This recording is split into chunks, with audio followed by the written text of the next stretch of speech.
ASEAN's top diplomats are gathering for their first meeting of the year under the chairmanship of the Philippines. The Foreign Ministers Retreat is taking place in Cebu against a backdrop of new and old challenges. Ongoing issues like post-coup Myanmar and emerging concerns after the US abduction early this month of a sitting president in Venezuela. CNA's senior correspondent Leong Wai Kit tells us more.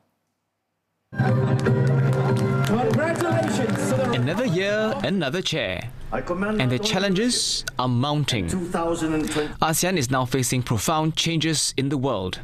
We are seeing now the rise of populism, rise of right-wing authoritarianism across many parts of the world. We are also seeing economic changes and challenges in the world. At the start of the year, Mr. Trump took unilateral military action against Venezuela's president, arresting him on narco-terrorism charges. The recent actions shows that we've now really moved into the law of the jungle, right? The best thing for ASEAN to do is to maintain this neutral convening ground, to be friendly and inclusive of everyone, which is in the DNA of ASEAN. Bring everyone on board, be as non-threatening to major powers as you can. The US released its national security strategy late last year. It talked about regaining its preeminent role in the Western Hemisphere. And what does that mean for ASEAN? And by that suggestion, they must be thinking that there would be an Eastern Hemisphere. And logically, geographically, Southeast Asia would reside in that hemisphere. So it does tell us where the US's attention will be, at least in the short term, or the remaining 2 years of President Trump's administration. So in that regard, I think it's not a bad thing. It gives Southeast Asia some breathing room to, regroup, reconsider, re-strategize, and to see what more we can do to try to mitigate these risks.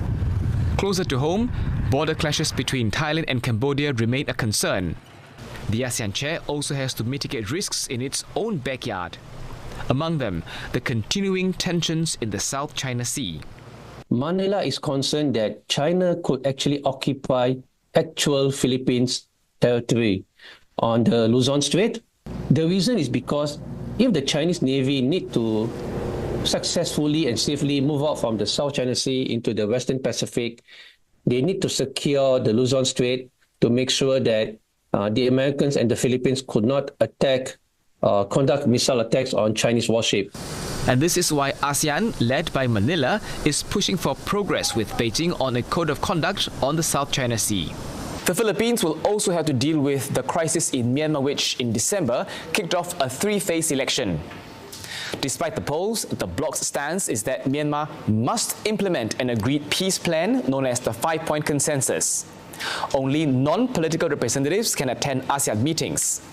And Myanmar won't chair ASEAN until the bloc decides otherwise. But one key question is, how will ASEAN navigate ties and engagements with a post-election Myanmar? A Myanmar which, on paper, has moved from being under military rule to, in the words of the military, a democratically elected government.